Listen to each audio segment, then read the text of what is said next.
You're listening to the Options Insider Radio Network. For more quality options programs, visit www.theoptionsinsider.com or search for Options Insider Radio Network in your podcast provider of choice. Listeners can also access all of our programming through our mobile app, available in iTunes and on Google Play. Don't forget to follow along with your favorite programs and submit your own questions for the hosts at twitter.com/options, facebook.com/theoptionsinsider, or via questions at theoptionsinsider.com. It is a dangerous world out there. Volatility is on the rise, and your clients' portfolios are under assault from a growing number of threats. Simple diversification is no longer enough to shield the assets under your protection. Registered investment advisors, financial planners, and asset managers need a new weapon in their war on risk.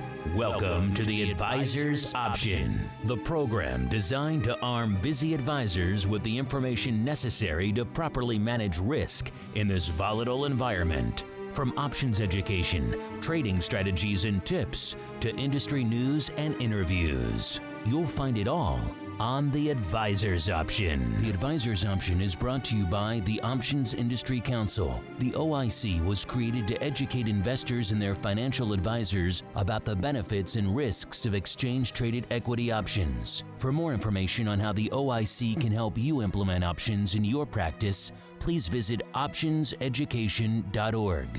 The Advisor's Option is also brought to you by Swan Global Investments. Since 1997, Swan has been the leader in hedged equity and option income strategies with GIPS verified results. Swan provides unique and valuable solutions to the inherent weaknesses of asset allocation, offering defined risk strategies that allow upside participation while also protecting advisors and investors against market risk. For more information about our advisor program for separately managed accounts, Swan Defined Risk Mutual Funds, or our proprietary option overlay strategies, please contact Randy Swan at swanglobalinvestments.com. Think outside the style box. Think Swan when deciding on risk management solutions to market risk. And now, it's time to learn how to implement options in your practice. It's time for the Advisor's Option.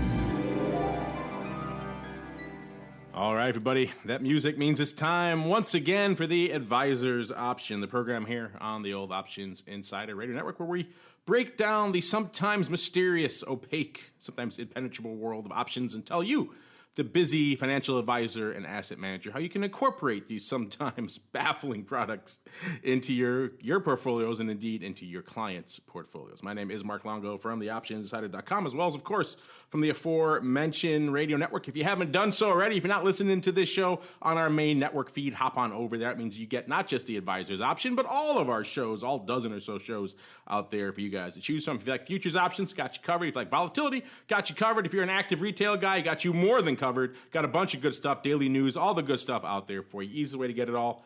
The Options Insider Radio Network feed, available pretty much wherever you're listening to this. So iTunes, TuneIn, Stitcher, our website, so on and so forth. Also via our mobile app. And of course, while you're listening to any of those shows, if you have questions, send them in. We do like to hear from you guys. And joining me on the old program today, got the old gang back together. Took a little bit of doing.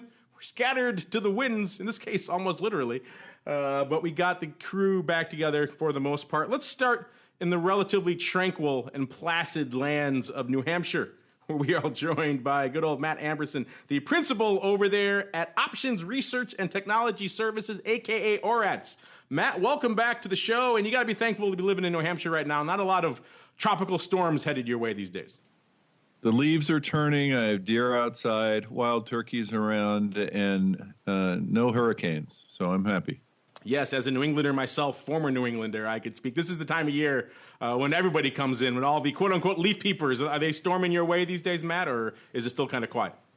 There's a lot of peeping going on, yes. A lot of people up here. It's beautiful. Some of these trees look like they're actually on fire. It's beautiful. There are a few things to match the natural beauty of New England in the fall. So enjoy it, sir.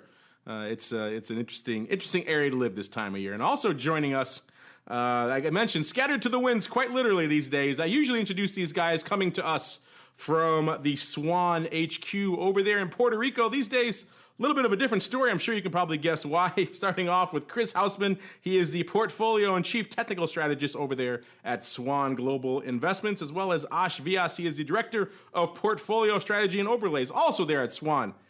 Gentlemen, welcome back to the show. I know it's been a challenge, but we got you back on. Welcome back. Well, thanks, Mark. It's glad to be back.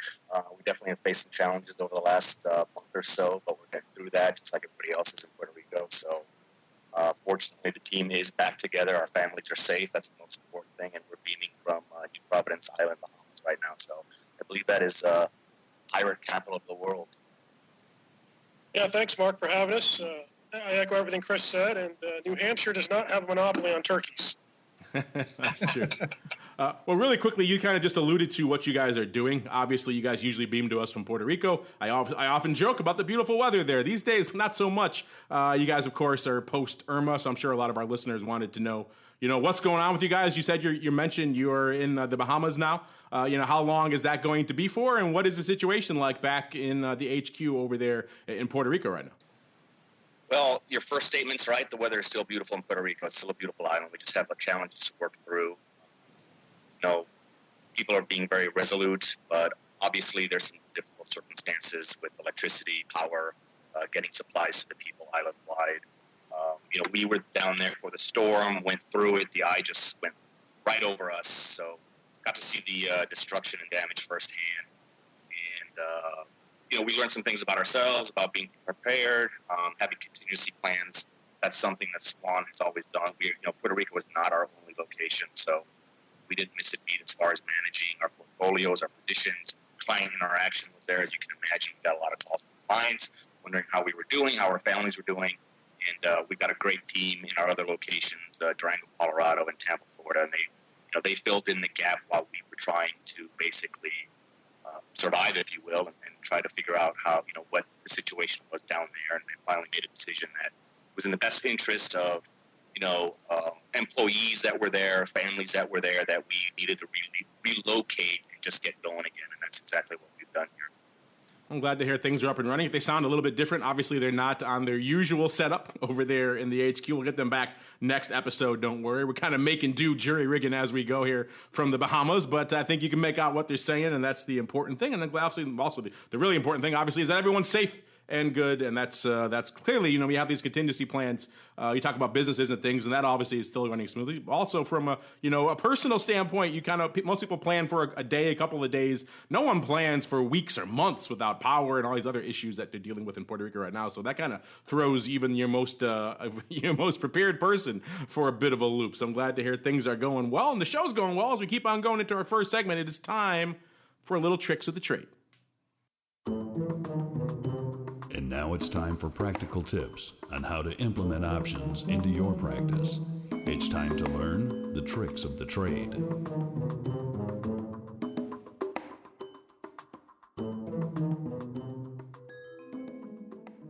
All right, welcome to the Tricks of the Trade segment. This, like the man said, I think this segment we actually have all three. We have tools, we have tips, and we have tricks, and a little bit of mix of all of the above. The tool, of course, being a product a lot of you guys like to watch, you keep an eye on, I probably are familiar with. Of course, the old VIX, and maybe some of the tips and tricks that go along with trading and using this product, which is not quite as straightforward as perhaps you might assume.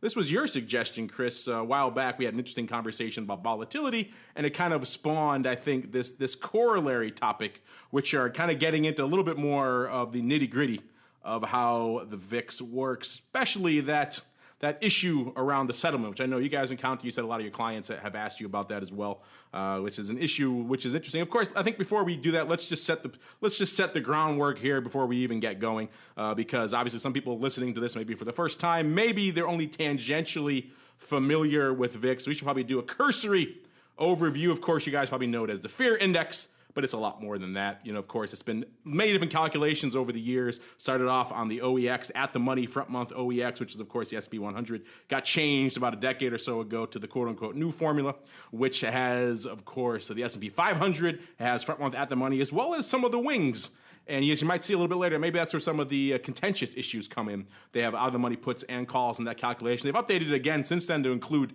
some of the weekly options, or excuse me, futures in there as well to kind of get a little bit more in the mix in the options, I should say. So it's kind of the calculation is ongoing and evolving.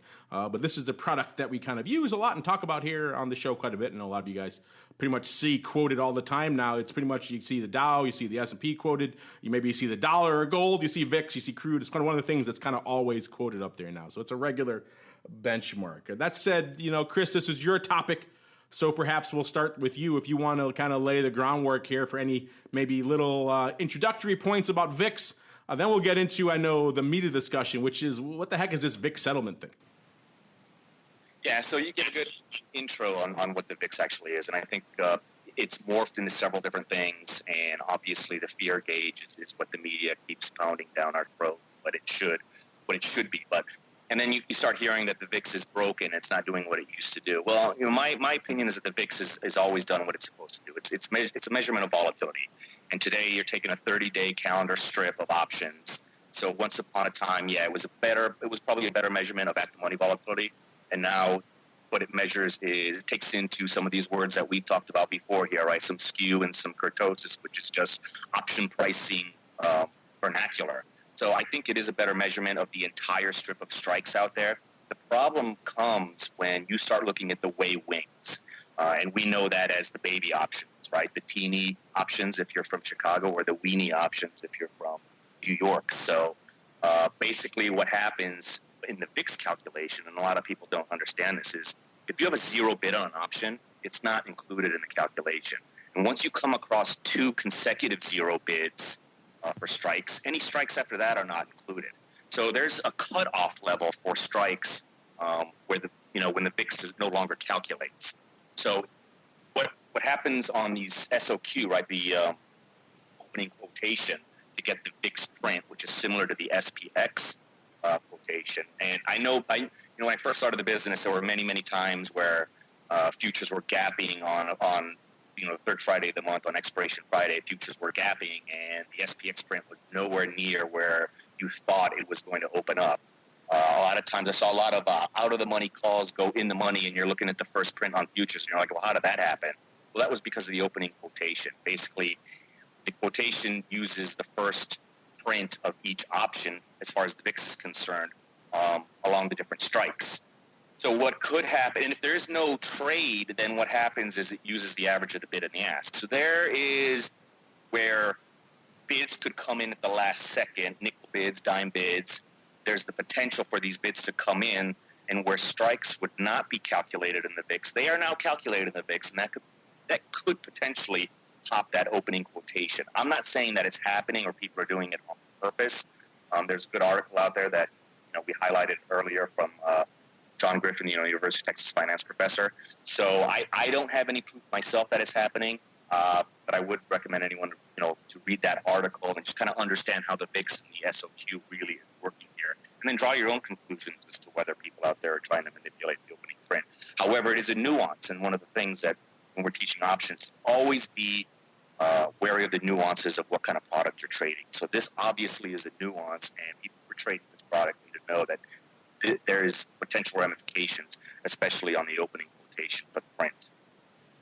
Yeah, there's a lot of nuances when it comes to VIX. VIX might be one of the more nuanced products available out there. And what you're referring to, of course, is the issue around the settlement and potential alleged quote-unquote manipulation of it. This is, the settlement in and of itself is always controversial. So whenever you have effectively a cash settled product and you have some print that determines which options make or lose money, guess what? People are always going to be upset about that, and that tends to be the case. Pretty much every VIX settlement, someone's upset. Typically, the ones who don't get the favorable settlement are the ones who are upset. But sometimes it does settle in odd numbers, and people like to ask what's going on with that. And what you're referring to there is an article that came out back in June, I believe, in Market Watch, called "How S&P 500 Options May Be Used to Manipulate the VIX quote fear gauge," and it quotes that professor you were talking about, John Griffin. He's a professor over there at the University of Texas. We also have a couple of listener questions about this topic. We had NN07 asking about this exact article. Is this correct? And he puts a link to this article And Market also wants to know, hey, what's the truth about all this talk, about VIX being moved by SPX puts? Is this a thing? Can you discuss this? This is something I thought would be a good conversation for this today, particularly because we're talking about settlement, which is always a weird thing. When I was out in the SPX pit, even then, this opening rotation, or now they have opening quotation for VIX, is always a weird period. It's where things can sometimes get a little bit funky and in the weeds. And for newcomers to the options market who are not familiar with this process, it can sometimes seem a little bit obtuse. And that's whenever things are kind of weird like that, those are opportunities for potentially other actors to get in there. I don't know, Ash, this is an interesting topic. Maybe we'll start before we get into the article and stuff. Just your thoughts on, maybe you obviously speak at RMC a lot, so this is the topic you're pretty familiar with. What are, some of the interesting maybe nuances of VIX and maybe the settlement and quotation that you'd like to convey? And then if you have any thoughts on these, listener questions or this article or some of the nuances therein, have at it, sir. Well, the only thing I'd say, I think Chris, both you and Chris pretty much addressed the topic. I would just say that most professional option traders I know who deal in the VIX usually don't stick around for the last expiration day of the settlement, just because whether it's innocuous or whatever actors are involved, it's somewhat unpredictable. So a lot of guys they get out before the last day to not have to deal with any of that. That's pretty much good advice for, I think, most options products is get the heck out around expiration or settlement time, because it is such usually a binary yes/no event. You win, you lose, and those are things that are kind of out of your control. So you can control whether you're exposed to that or not. So that's probably the best procedure. Matt, you guys are always looking at and analyzing and back testing all the different nuances of the options market. I'm assuming VIX has come up once or twice in your various client requests over the last few years, maybe once or twice. I'm going out on a limb there. What are your thoughts on maybe some interesting nuances of the product that maybe some people may not be aware of, as well as some of these specifics around, the opening quotation and some of the issues therein? Yeah, so when I look at VIX and then when I look for opportunities, we have a metric called our derivative or curvature in the SPX, and usually there's not much curvature, meaning it's basically you could draw a straight line from the low strikes down to the high strikes in the S&P in a month through the implied volatilities. But sometimes it gets very out of whack, and me, I'm kind of a skeptic, conspiracy theorist. I mean, I think to be a market maker, you have to be a little bit afraid of things and paranoid, but I look at that number and I scratch my head sometimes. For example, right around the 1st of September, so Labor Day, I guess, was the 4th, let's say, the curvature got the difference between the SPX and the SPY was the greatest. And, the volatilities weren't lining up with the SPX and VIX. And so I wonder, what is happening when these wings start getting bid up, especially near a holiday or a month end, is there, I saw it firsthand as a market maker. People were coming in and marking certain options. I know it's hard to hear, but I'm wondering what's going on there. I don't have the metrics other than, what we see here at ORATS, and we see that was the biggest day. So I'm wondering if anyone out there in Option Insider land has any information around the 31st of August, 1st of September 2017, and then what happened on the 5th of September as well. So that's what I look at, Mark. It's funny. This issue first kind of came on my radar back a while ago. It's probably, they quote here in the article, the professor, they say around the period they're looking at is between January 2008 and April 2015, but they also noticed an uptick again last year. And the interesting thing is, and this was very early, early days of the VIX. It seemed like there was a lot of this paper going up. And I remember I was in a panel actually years ago, probably around 2008, 2009, with our good friend Henry Schwartz over there at Trade Alert. And he and I were actually breaking down, because his service, they will scan, they have the actual numbers, and they were actually pulling up the amount of money that was being spent around the settlement time on these effectively worthless, out of the money, far out of the money, SPX options. And it was clear at the time, it was not a de minimis amount of money. It was hundreds of thousands of dollars, not millions at the time, probably a couple $100,000 here or there, which is not small. A lot of people that's probably small for a big fund.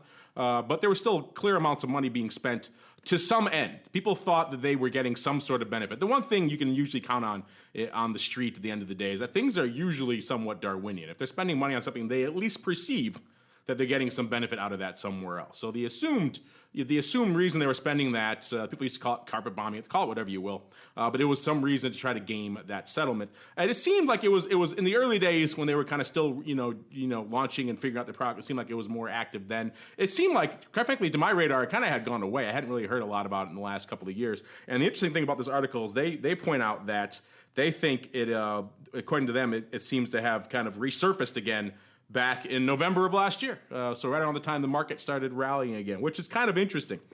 This article is one of the first ones where usually people come across our radar and they will be saying, hey, we see this or we see that. We haven't seen a lot of that until this kind of article came out. A lot of people started hitting us up again. What's going on about this? So we kind of have been looking into this and we haven't really seen a lot of data. I'll have to talk to our buddies over there. Maybe Mr. Schwartz is the one to talk about because he's the keeper of the data in that sense. And you'll have to send me those dates again, Matt, and I'll put them through to him. And maybe we can see some actual data there. But the article is very interesting. I encourage listeners to read about it. The CBO also does respond. They have talked about this before. They don't really think it's a thing. They talk about how it's effectively, people trying to replicate futures positions with out of the money contracts. It's kind of interesting, Agash and Chris alluded to, a lot of people will close out before they even get to that point. They don't want to deal with the settlement if they don't have to. Using the out-of-the-money options to create those kind of positions is an interesting idea. It's one I think that certainly merits looking at. But there is paper. For whatever reason, there's paper going up in these strikes. And I think people need to determine really and suss out exactly. It's really hard. With these kind of things, it's always hard to have a smoking gun. Does X amount of paper in X strike out of the money equate to Y move in the VIX? That's making that connection is where the challenge is. People clearly think it does, or at the very least, there's paper going up on these strikes that people can't really ferret out with the source of. So it's interesting. They also worth pointing out, they do mention it does happen in V stocks as well, which is, of course, the European volatility component. Now, obviously, it's a different beast there. V stocks a lot less liquid, and they have a different settlement procedure. It's the average of their index values captured between 11:30 a.m. and noon on the closing date. So that makes it a little bit harder. Doesn't have this funky opening rotation. It has a little bit harder process to game in that sense. Or at the very least to add some sort of, monkey wrench to the works. But that does happen in V stocks as well. So I think it's kind of interesting. Maybe Matt, it is worth, forwarding those dates you mentioned on and maybe doing a little bit more digging here. Because it's an interesting topic. People have been hitting us up about it ever since, these articles started coming out. And it might be worth doing a little bit more digging. I don't know, Chris, this was your idea. This is your topic here on the settlement of VIX. We kind of got off in some other weeds too, but any final thoughts you want to share with our listeners or indeed your clients who are kind of hitting you up about this, sounds like on a regular basis? Yeah, I think the first thing is, again, study the product that you're trading. And if you don't know, seek expert advice that can help you navigate the nuances and make sure that this is the type of product that should be in your type of portfolio. I know there's a lot of confusion out there with VIX, VXX, how to trade the VIX, can you really trade the VIX? So again, seek expert advice before you start trading these kind of products because it could have an adverse effect on your overall portfolio. Speaking of things that could have an interesting effect on your overall portfolio, some of those are happening right now, so let's get to them. It's time for the buzz. Busy financial advisors don't have time to follow the latest developments from the options market, so we do it for you. It's time to get the buzz.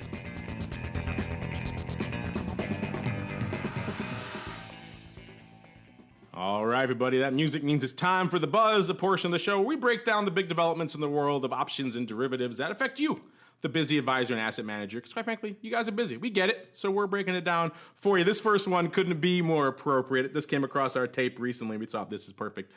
For a perfect corollary to our discussion of VIX, and quite frankly, how few people out there, including in the money management world, actually understand this product. If you listen to our Volatility View show, we've been advocating against this approach almost every episode for years. And yet, apparently, the folks over at Wells Fargo did not listen to any of our shows on our networks. They would have known this was a bad idea because FINRA just slapped Wells Fargo with a pretty big fine, about $3.5 million, because they were improperly recommending to their clients VIX-related ETPs. ETPs are, of course, ETNs, ETFs, all the products you guys are used to trading out there. And in particular, the one that came to mind, well, the activity happened between July 2010 and May 2012. Certain Wells Fargo registered representatives recommended volatility-linked ETPs without fully understanding their risks and features. This is the first time FINRA has actually brought a case against ETP volatility products. I'm going to go out on a limb and say it's not going to be the last. So this is interesting stuff. They mistakenly believed that these products could be used as a long-term hedge on their customers' equity positions in the event of a market downturn. But FINRA pointed out, what we've said many times on this network, these are generally short-term trading products that degrade significantly over time and should not be used as part of a long-term buy and hold investment strategy. I don't believe they named the ETP in question. I'm going to go out on another limb and say it's probably VXX. That's the one you guys are most familiar with. Probably it's also the one that trades the most actively. And this is the one that encounters this problem the most, actually, one of the most. Because, as you know, they're trying to replicate the VIX, which, as you know, if you follow VIX at all, it's not a tradable product. It's a cash kind of arbitrary index that is disseminated out of this obtuse calculation that we were just referring to earlier with opening quotations and settlements and out of the money wings and at the money vol and all these things go into the mix. It's very confusing. So that cash number can't be traded. What you can trade are futures on it, or you can, of course, trade options on those futures, or you can trade a variety of these ETPs that attempt to replicate that. VXX is one of those. It attempts to replicate, it's actually, being long that future. But in order to do that, they have to kind of replicate that underlying with a basket of futures. And without getting too deep into the weeds, what happens typically is that they're usually buying expensive longer-term volatility, selling cheaper near-term volatility. It's a phenomenon known as contango, if you're familiar with futures. And so that usually over time, there's other reasons why this erodes as well, but that's kind of the chief reason. And then, of course, over time, what that means is this product, all other things being equal, is going to erode. They call it negative roll yield. A lot of other things, roll risk. I've seen different studies that go anywhere up to 15% a month that this thing could lose to this value. So it goes so far as to say some people have recommended the other side of this trade, long-term puts in VXX are one of the quote-unquote safest bets in the market. You can put those in an IRA and set it and forget it. The one thing you don't want to do is, as I'm assuming these people were doing, probably buying VIX calls or VXX calls and then putting them in an IRA and trying to set it and forget it, because that is a road to ruin, as many of these people have discovered. This kind of just brought a smile to my face when I said, not for the customers, I feel bad for them, but people out there, it sounds like the regulators are finally getting savvy enough to these products to start really cracking down on the foolishness that has masqueraded as advice for too long. I don't know, Matt, what are your thoughts? This kind of bring a weird chuckle to your face too, and you saw that FINRA getting into the weeds a little bit and smacking down some advisors who don't know what they're talking about? Well, I mean, I think it points to how difficult it is to find a good tail hedge strategy. And with, buying puts against your position is the safest bet. But that can get very expensive, 4-3% a year. So people are trying to find other ways to protect your tail. And using some of these products is what they reach for, but they don't understand it fully. And that roll down, that's going to kill you over time. So, I mean, that's one of the things that we do quite a bit here at ORATS is we test these tail strategies. You have to do some type of selling and buying in order to make them work. And then, we're pretty excited because in our back tester, you can combine many different strategies. So you can put your portfolio in there and see how it would have done over the last 10 years and do maybe a selling of a put spread and buying of some puts. And you work hard with clients and try to get their investment objectives and where they want protection and where they can handle a little slippage. And, so I empathize, but, it's a tough job trying to protect those tails. So, I don't really get a smile. I just kind of shake my head. I go, they're reaching is the emotion that I get, Mark. Yeah, it's definitely the case of where a little knowledge can be a dangerous thing in this sense. Ash, Chris, any thoughts on this? This is probably pretty rife in your world in the advisor space. People trying to pass themselves off perhaps as experts in a space when maybe they don't really fully understand going back to our earlier conversation, all of the nuances therein. What are your thoughts on this this kind of record-setting new find?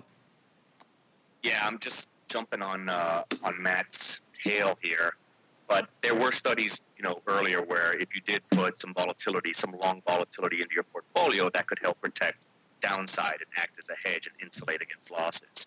So, I don't know the exact numbers, but if you put maybe 5% or 10% of your portfolio into a long volatility product, well, that would act as a hedge again. So protect, some type of tail protection. That alluded to. The problem is these studies use the VIX, the VIX, and I think all of us already agree and know for a certain fact that we cannot directly trade this as it's marketed, okay, as we continuously hear about it day in and day out. So unfortunately, what I think happened is, well, if the VIX can't be traded directly, well, what's the next best thing? And, well, the next best thing is the VXX. So here's the case where, yeah, I'm following the study. I'm adding some long volatility into my portfolio. That should act as a hedge, but I didn't know what. I didn't understand some of the nuances and the contango and the negative roll. So that's where, investors, unfortunately, were missteered, and, it bit them in the long run. Yeah, and I think there's an aspect of human psychology in this too, as both Chris and Matt have alluded to.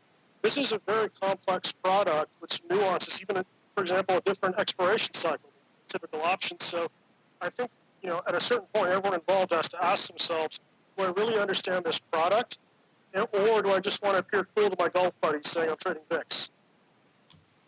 I think, unfortunately, this one probably had a lot of the latter there. And unfortunately, the clients paid the price at the end of the day. And now Wells Fargo is paying a literal price, though probably not as much as perhaps their clients lost out. Long story short, make sure your advisor knows what the heck he's recommending to you. Or maybe you make sure you have an understanding as well. Don't just go on their word, because otherwise you too may be buying and holding VXX for the long term. And watch out for that. Speaking of long term and watching out for things, last week we saw a pretty historic anniversary. We talked about it on some of our other shows. Haven't had a chance to talk about it on this show, so that was a good time to do just that. Of course, it was the Black Monday, the big sell-off that was, the major crash of the 80s, 1987, which, of course, has a very negative context, and rightfully so, in a lot of the broad mindset. It erased a lot of capital in the public markets. But I think particularly for our focus here, which is the option space, that's a little bit of a different context, a little bit of a different nuance, again, going back to that word, because there were some interesting developments to come out of that event that have directly impacted all the markets that we all love to talk about and trade every day for the three decades that have followed. And that is, of course, one of the biggest impacts was, of course, this phenomenon known as skew. We were just talking about puts and calls, out-of-the-money puts and calls before.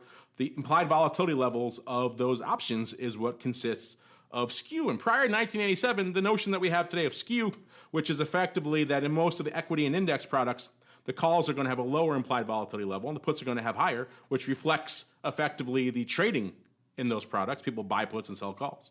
That concept was relatively foreign. If you look around, a few people here or there may have had a paper that could have touched on something like that. But in actual practical use case, everyone, if they did do any sort of modeling to this end, and a lot of them didn't, but if they did, it was pretty much a smile. They made the puts and the calls pretty much equal from a volatility standpoint. And then, of course, 1987 happened, and people looked at this and they said, wait a minute, that's not how these things trade at all. And so thus the modern concept of volatility skew was born. So even though it was a very negative day for a lot of people, there were some interesting developments. Of course, a lot of the firms that are big players in the option space today were born out of the wreckage of that event as well. Maybe the ones we see, Hull, now Goldman, Susquehanna and others, all these firms that survived that event became the modern, firms that became the kind of the stalwarts, the old Timber Hills and those kind of stalwarts that are kind of the pillars of the modern options market today. So there were a lot of interesting developments in that space. So looking back, it's kind of interesting. Maybe Ash, we'll start with you on this one. You're kind of you're our token historian here on the show, and also I know you like to do a lot of research into these kind of esoteric topics. What are your thoughts on looking back? I know you weren't trading or involved in the markets back 30 years ago, but your thoughts on maybe the historical impact of Black Monday, particularly as it pertains to our neck of the woods, which is of course options. Yeah, I echo what you said. I mean, the options markets have evolved significantly from that event. I mean, one anecdote that a lot of people find hard to believe is that, given pricing at the time, even with that sort of crash, out-of-the-money call options, because of the massive spike in volatility across both wings, were actually profitable for a number of traders. And if you think about that, that's mind-boggling. Hey, Mark, this is Chris. So I wasn't trading as well during that time, but are you saying that we're never going to be able to buy put spreads for credits again? Unfortunately, I think those days are gone, sir. So that is that your lingering memory of Black Mondays, that you can no longer get your put spreads at attractive rates? Was hearing about, yeah. And Matt, same question for you. Obviously, this is an interesting thing. I'm sure you guys have probably modeled interesting things, maybe in and around that time frame for some of your clients. What are your thoughts here, 30 years later, 30 years hence, on this very pivotal moment for the options world? Yeah, I'll refer to a different project that we're doing. We're trying to go back all the way to the 1800s and simulate option prices back to then. What would a tail hedge strategy have looked like in 1929, for example? And then the problem that you come up with is, well, prior to 1987, there was no skew. The skew changed a lot, as we're referring to now. So what do you do? Do you try to make history representative of how it would have looked back then without 1987, or do you make markets now taking into consideration how it would have looked? And so I choose the latter. I choose to say, well, let's make markets knowing what we know now, so we can simulate for our clients what a downside tail hedge would look like, given the new realities that were so changed by that Black Monday in 1987, Mark. So that's fascinating. So you're actually trying to simulate all the way back to the 1800s. That's when did that project come about? That's fascinating. Yeah. So we've been, that's one of my projects where what happens when you're talking to people about tail hedging, there aren't that many data points, and you have maybe 2008 and a few other, but really in order to really look at it correctly, you need to go back to these dates. And there's a very interesting, I don't have it in front of me right now, but a Renaissance partner made a presentation on 180 years of market drawdowns, I think it was called. And what his research showed is that a drawdown in the late 1800s looked a lot like a drawdown in the mid 1900s and even in the 2000s. So the thesis is that you can, the market may be moving, differently in non-drawdown times, but in the big market drawdowns, the psychology then is similar to now. So I got the idea from that video that, well, why don't we go ahead and do some simulations, put some markets in. We could forecast a pretty good look of what the market looks like, overlaying, and testing it against actual markets. And, our forecasts look pretty good, especially for these types of exercises. And so that's what really started us on this path. And the interest in tail hedging is really kind of moving us along that path, Mark. Well, speaking of speculating and crashes, which I'm looking forward to that data. That sounds pretty interesting. I would love to see some data around the 1929 crash as it pertains to theoretical options. I think that would be endlessly fascinating and controversial, which is all good for our network here. But speaking of endlessly fascinating and perhaps controversial speculation, we have some people in the wake of this big celebration, or milestone, I should say, really not celebration, of the crash 30 years ago. Some people are looking at, obviously the big trend in the advisor space these days is the endless encroachment of the robo-advisor. So some people have started to look at and speculate and say, hey, what would have happened if these robos were around in 1987? Would they have made any difference whatsoever? And so it's kind of interesting articles on financial planning. You can check it out for yourself if you want to learn more. And they interviewed a lot of different people with a lot of different takes on this, which I think, as you can probably imagine, is the case for a lot of these things these days. You ask 5 different people, you get 5 different opinions on exactly how much impact they would have had. Some people saying, the robots, if they were around back then, they probably wouldn't have done much because, they weren't programmed for those types of scenarios. Or some others saying trying to be maybe robo-champions, saying, they actually would have maybe seen that as some sort of buying opportunity, and it would have mitigated the selling pressure that we saw on that day. Who knows? Maybe robots could have come in and saved the day as a result by coming in and starting to buying on different levels. Of course, we didn't have the circuit breakers in place back then that we have today, so we couldn't really rely on those. So that might have been interesting. But a couple of interesting, I thought, ideas. Others saying, they would have exacerbated it. The robos would have seen it and started hitting the sell button, panic, robot panic anyway, and it would have exacerbated the crash. But I thought it was kind of interesting, just in general, that, I think, and this also pertains to, to what we're seeing today, because today, also the corollary of that analysis is now that we have so many robots in the space today, what would happen today in this kind of same scenario? We obviously have circuit breakers, so those would kick in. But also, there's been, as we talked about the show many times, there's been this huge shift into passive wealth management. I saw an interesting stat, I think it might have been this article, that BlackRock and Vanguard together manage more assets that are pretty much on this par more than the GDP of China in terms of their assets under management. So there's a lot of money indexed to very passive funds, which is a cause for concern when you have kind of robots on the trigger and effectively passively riding the market up. And then, of course, the corollary follows that they will ride it right back down again. So there's a lot to maybe unpack here. I know Chris and Ash will start with you guys, maybe whoever wants to dive in first. Any thoughts on, if we had a similar structure to today back 30 years ago, what would have been the impact of the robots, if any? Would they have exacerbated it? Would they have helped it? And then also maybe looking forward to today, if we were to encounter this scenario with all the passive stuff on top of the robots, what would be the scenario you think today? Worse, better, different? Well, I think for me, it's about the feedback loop and what could possibly be created. I mean, 1987 was, what did we learn? Oh, if you short futures, that's going to hit your portfolio. So what happened? Everybody came in and shorted futures and created this feedback loop. So with the robots, with the robos have done the exact same thing. I don't know. It's kind of like a driverless car, right? It learns all these patterns, and it knows how to drive in the city, but you take it out to the country or into the mountains, and the first time there's a curve and there's a cliff there, guess what happens? It goes right off the curve and down the cliff. So would the robos have been able to make that change? Would they have been able to make that kind of decision, seeing a pattern that they had never seen before?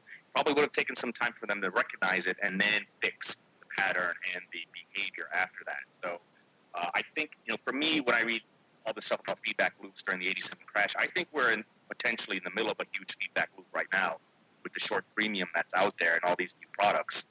You can see it in the daily trading where the VIX is today. You can see it in the spikes. There's going to be some uncle point or some point where everyone is going to have to buy a ton of volatility. They're going to have to rebalance portfolios, sell long equity. It could be in those passive portfolios that you mentioned. So I think there's a lot of similarities.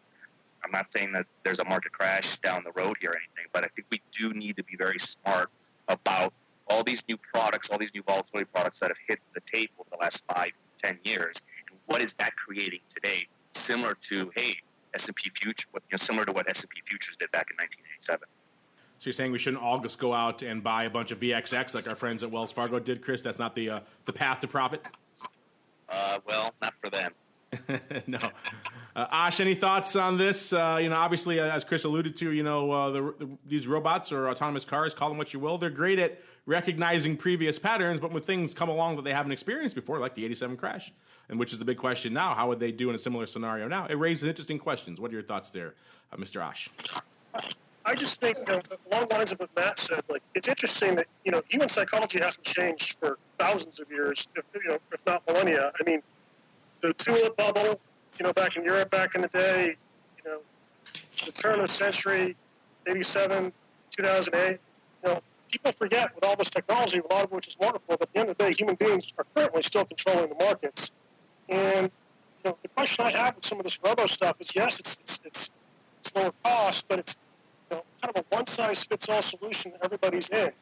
And that's great, but if everybody wants to get out at the same time, that's pretty much the definition of a crash bubble. So, and I'd echo what Chris said is every couple of months we keep reading about, another Google self-driving car hitting a yak or a bus or something, right? Which, they'll eventually figure that stuff out, but I wouldn't want my portfolio to be the testing grounds for that. Yeah, well said. Matt, any thoughts on this? You're obviously maybe nearer and dearer to this than a lot of us here. Your thoughts on, both points, if the robo advisors were active in 87, how do you think they would have fared? And then B, fast forward to today, all these robots and also passive investing, is that a toxic combo? Are we poised for perhaps a repeat? Yeah, the best quote that I heard on the 87 crash from the people that made it through was, go to the party, but know where the exits are.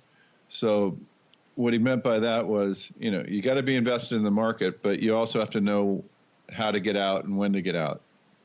And I echo what Chris says. I don't think these robos would know how or when to get out. I mean, I think you have to have a percentage inputs that are actually there, because when everyone wants to go to the exits, you better have some exits in your portfolio, if that makes any sense. So my answer would be, I think the robos wouldn't have had a beneficial effect and probably would have exacerbated some of the problems, because this is robos work on signals, and signals were going haywire, and in some cases stopped trading. So they would have probably stopped trading as well, if not just tried to sell.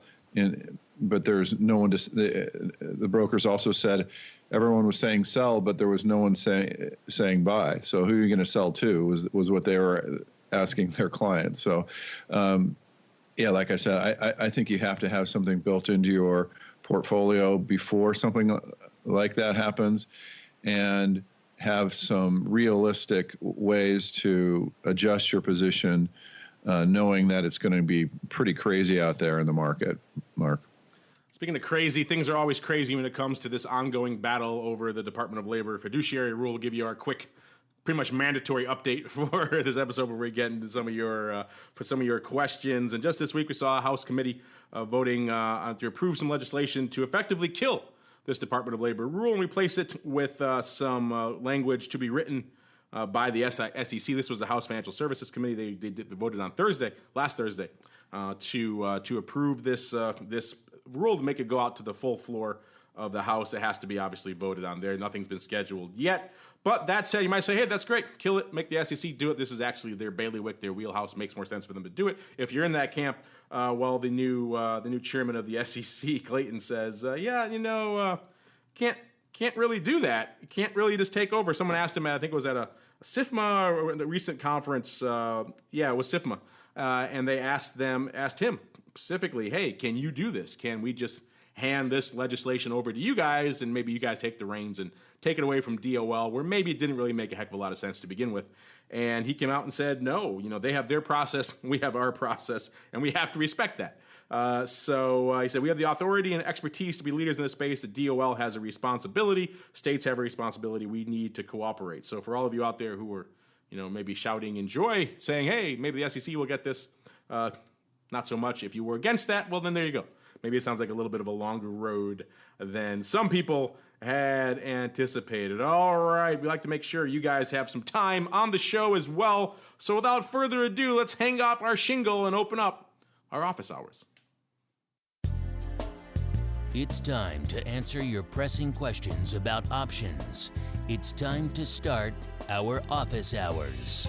You can become a part of this segment by leaving a question on theoptionsinsider.com, emailing us at questions@theoptionsinsider.com, or via social media at twitter.com/options, facebook.com/theoptionsinsider, or stocktwits.com/optionsinsider. All right, everybody, welcome to the office hours. Of course, a portion of the show where you guys take the reins, questions, comments, insights. You know how to find us, and no shortage of you do. Let's see how many we could squeeze in today. This guy's been waiting patiently for a while. Let's get to him first. This is T. Aldo. This kind of speaks to some of the disenchanting, disheartening information we see out there about options sometimes, and some outlets, and maybe some people should know better. He said, I just came across this on the advisor section of Investopedia. Maybe that was your first mistake, going there for specialized markets information. Maybe not the best place. He says, I found it somewhat alarming. What are your thoughts? And what are your guys' thoughts? And he sends a link to this article, which is called The Best Options Trading Advice Don't. And this comes from Investopedia. And this is your usual kind of anti-option screed. What's kind of makes it a little bit more alarming is that this guy maybe should know better. This is the former market maker who turned advisor. So you think this guy would have maybe a little bit more insight. A lot of us, Chris, I obviously, and Matt, all come from that same background here. And a couple of takeaways from this. He says options trading can be very alluring for individual, non-professional investors, for the aggressive, et cetera. Whatever your style, here's a harsh but necessary reality check for all of you out there looking to dabble in options trading. Just don't do it. Even covered call writing, which is, of course, the most conservative form of options trading, is not going to add value for you over time. You think you're enhancing your income, but you have your gains truncated in the bull market and still lose a lot in the bear market. More purely speculative options trades are basically pure gambling against some of the smartest sharks in the financial markets, which is a recipe for losing money quickly. The information disadvantage against more informed market makers. There are additional costs. So he kind of goes on kind of being that old saw that there's these sharps out there who are going to take the other side of all your trades and that it's going to hurt you. And then also, covered calls, he has a point that you are going to truncate some of your upside. But on the flip side, we've seen the returns for that, particularly if you pick the right names, can certainly outperform, particularly if you do it well. And as you've advocated many times on the show, doing it properly. You're not writing a quarterly or 1 year call against your underlying. You're writing it weekly or monthly at the most, and taking advantage of that aggressive theta decay in the latter portion of the curve. Then covered call writing could be a huge additional income stream for you. Again, as long as you're on top of it and are willing to to roll it. And this other side of this, this notion that there's these sharps out there. That's, I think, particularly for a lot of these options that are not that liquid out there. Some may argue there's not enough liquidity in some names, rather than these sharps who are going to take the other side, and especially the market makers. I think a lot of market makers wish there were sharps these days, but I don't know how accurate this is. This is just kind of thing, especially from someone who maybe should know better. I don't want to say the guy's name because I don't want to give him any traction. But this kind of thing, I don't know, I find a little bit disconcerting. I don't know, Matt, you run the numbers, you do the data. You also were a market maker. What do you think of this kind of latest anti-option screed, this time on Investopedia? Well, there are some nuggets in this, I would actually say, that you really do have to, and echo what Chris says, do your homework on what options are, and that's probably why you're listening to this show. But options are, I think, necessary if you're going to protect your investment and get the types of payoffs that you want to have, from an investment objective. And so that's where I would differ from this, well-constructed, well-researched, back-tested option strategies where you really understand what you're getting into. Do the option education. Again, I'm a big proponent of back testing, not so much to like it's going to be the panacea, but you can learn a lot from back testing and see what and how a position will change given the underlying price of the underlying and the volatility. So do your homework. I think what you can learn from this article is, and what this article didn't say that well is, options can really be important, but you have to do your homework, understand what you're getting into. This is a cautionary tale, which I agree there should be caution and a lot of education done. Listen to these podcasts, read white papers, study, buy data, figure out what you want to do your back testing is how I would respond to this article, Mark. Chris and Ash, any other thoughts here for this, shall we say, anti-options polemic here from this market maker turned advisor? I guess don't go to him for your option strategies because he probably won't be doing them. Well, it is a free country, and if there is a positive to this, I think it does point out that options are very powerful instruments. But then again, so are cars, right? And you kind of have to go through a process where you got to get a driver's license to drive a car. You should also do your homework with options. But the rest of this, just pulp fiction. Yeah, it's kind of hard. It's kind of hard to argue, I think, against. Let's strip away, I don't spend too much time on this, but I guess I am. But let's just strip away all the esoteric notions of these. He mentions speculative strategies. Let's take those out of the equation. He mentions, let's just take the basic things that people could be using to demonstrably improve their stock trading. The most basic thing I think everyone out there should be doing when it comes to options. If you're a stock trader, you're already working limit buy and sell orders. That's just a nature of the beast. As we've seen from recent flash crashes in 87 and others, working any order in the market has risk. You should be compensated for that. So if instead of working limit buy and sell orders in stock, you use options to do the exact same thing, you are getting compensated for that. That is a demonstrable gain. I don't know how anyone could argue that it's not. So as long as you identify the levels, you're comfortable. If you own the stock, and you identify a level where you're comfortable, you would work a stock sell order anyway, you should be selling a covered call there. Because guess what? You're getting paid if it doesn't get hit. That's a great thing.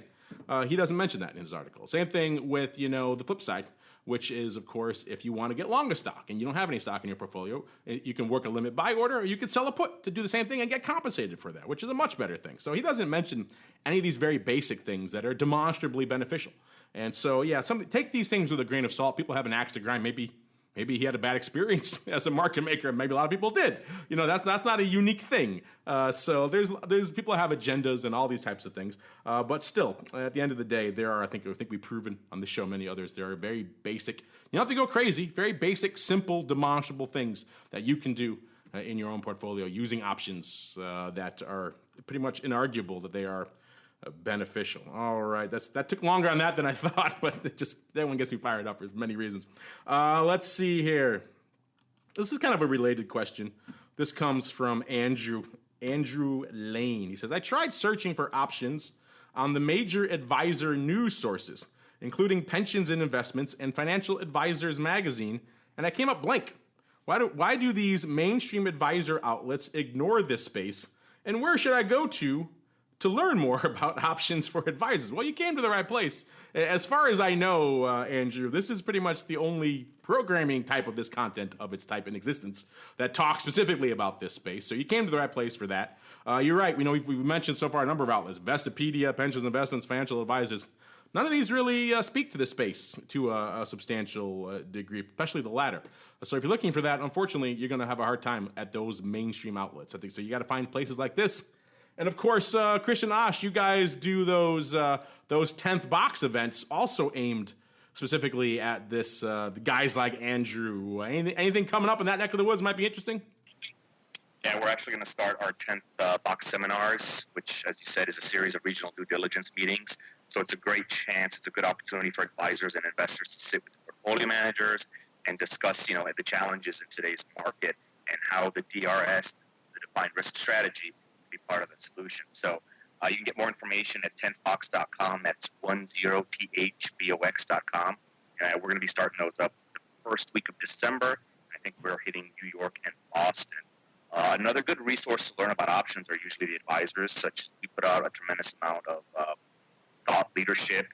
We recently just published 2 new white papers, one called Back to the Present, that deals with geopolitical events expressed through historical volatility.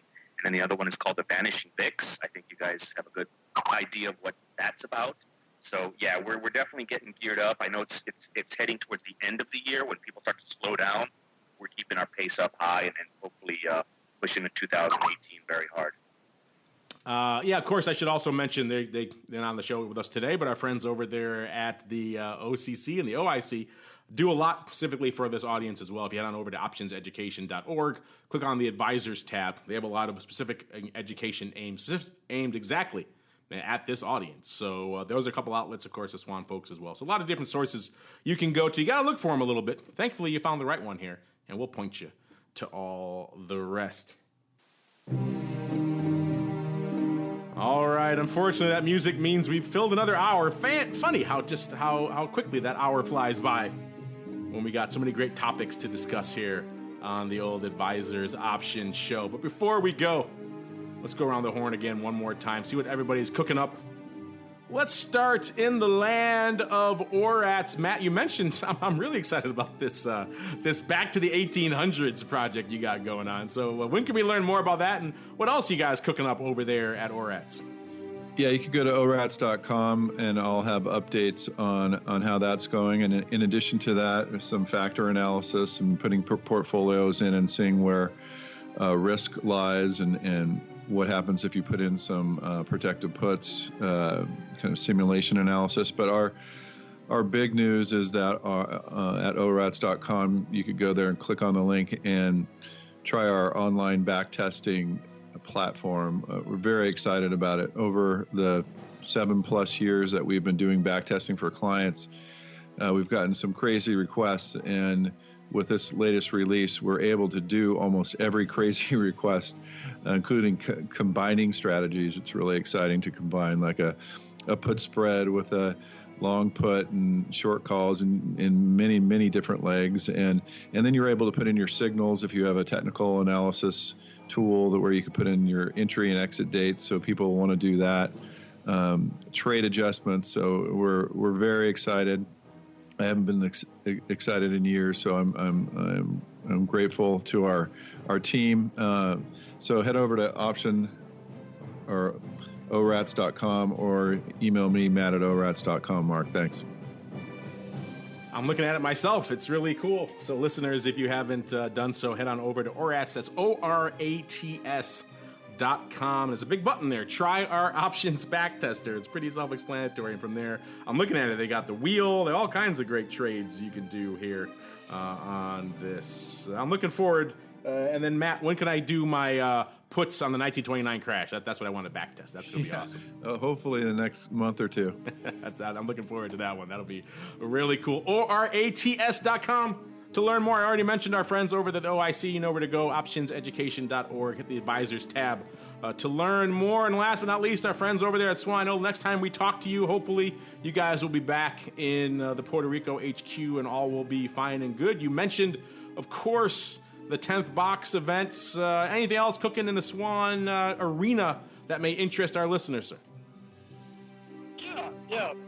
Mark, one of the interesting things that I'm working on is we've traditionally done a lot of broad-based indices. We have a relatively new offering in the overlay space, custom overlays for endowments and pension plans.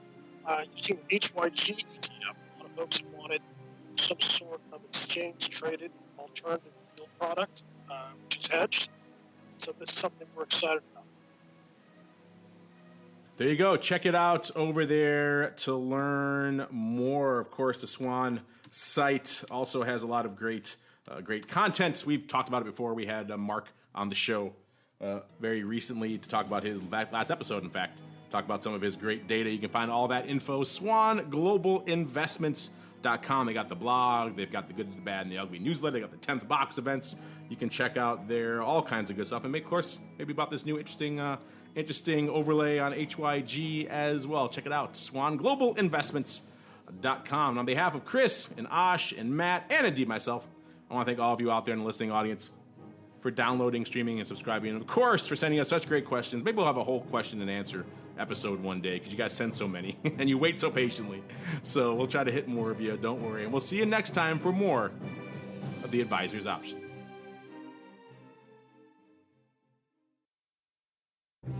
The Advisor's Option is brought to you by the Options Industry Council. The OIC was created to educate investors and their financial advisors about the benefits and risks of exchange-traded equity options. For more information on how the OIC can help you implement options in your practice, please visit optionseducation.org.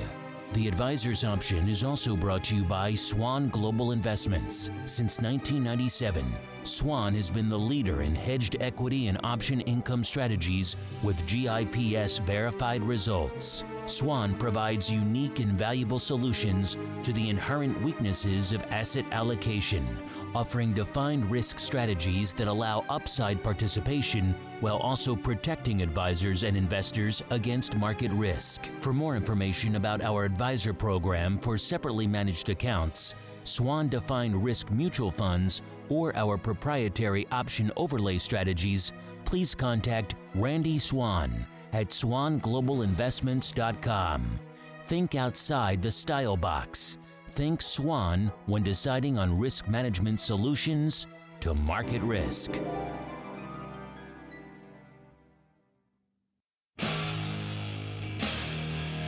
The preceding program was a production of the Options Insider Radio Network. For more quality options programs, visit www.theoptionsinsider.com or search for Options Insider Radio Network in your podcast provider of choice. Listeners can also access all of our programming through our mobile app, available in iTunes and on Google Play.